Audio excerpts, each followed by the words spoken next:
Nathan Adlin here with the Fast Lane Car, and we're in northern Michigan. It's actually on the Upper Peninsula. Chrysler brought us out here to do all weather testing on their all-wheel drive cars, and it's freezing cold and it's snowing, and Roman's in Florida. Coming up next on the Fast Lane Car.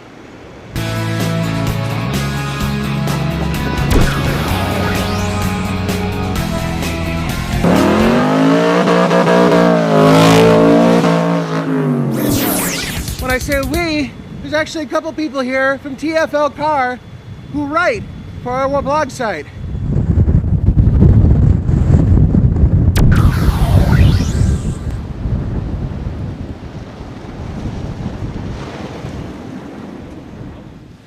We've actually increased production. We've doubled our production of all-wheel drive for the 2013 model year. It was 12% before, mix of all-wheel drives. Now it's going to be 25-26%. For 2013, we launched the Glacier model. It's going to be a limited production model. We're going to build 1,000 of these vehicles. And the Glacier model celebrates the all-wheel drive capabilities and obviously the luxury, the technology in the car. We based off the model from the S, the 300S. So as you can see, the exterior is monochromatic, black front grille, black bezels in the headlamps. For the Glacier model, we add gloss black mirrors and 19-inch satin chrome Mopar wheels. These are unique to the Glacier model.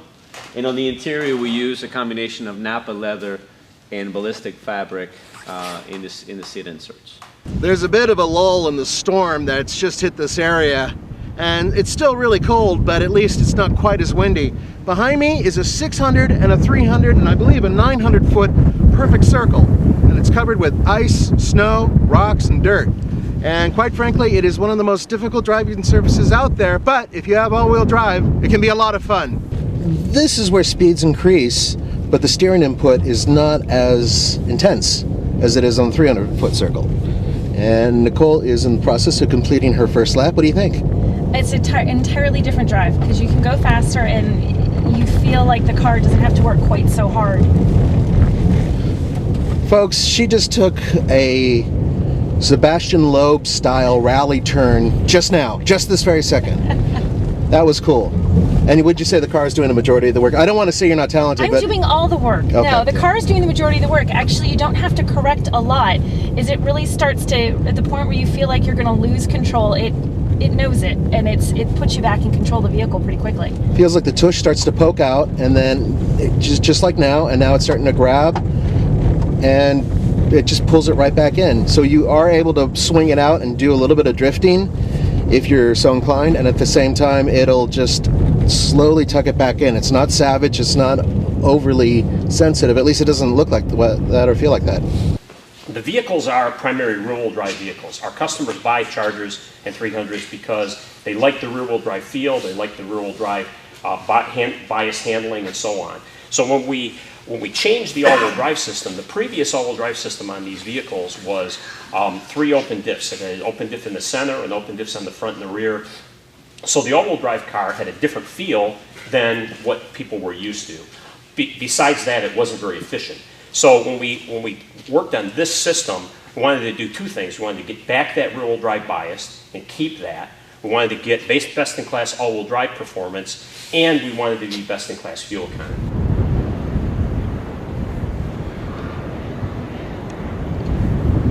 It still has a rear bias, so when you step on the gas, if you step on it hard enough, you can get the back end to come around a little bit, even in the slippery weather. But as you can see right now, I'm driving through kind of, you know, the way somebody would drive if there was inclement weather and snow, which we've got thankfully today.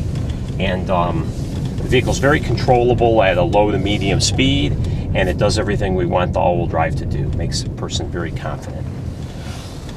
How different is this system from, say, a Subaru full-time all-wheel drive system?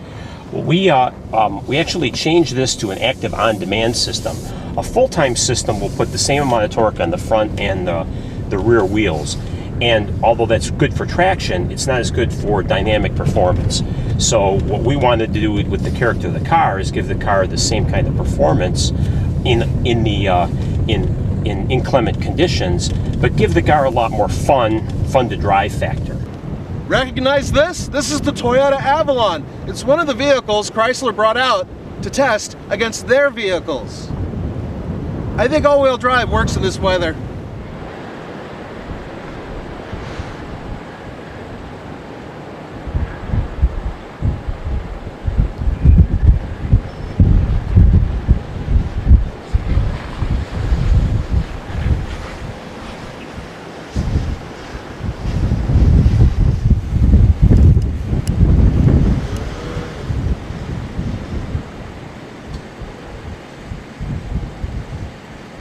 And it's focused on exactly where you're steering the wheel. So it's doing everything it can to get the car back to where you're steering it.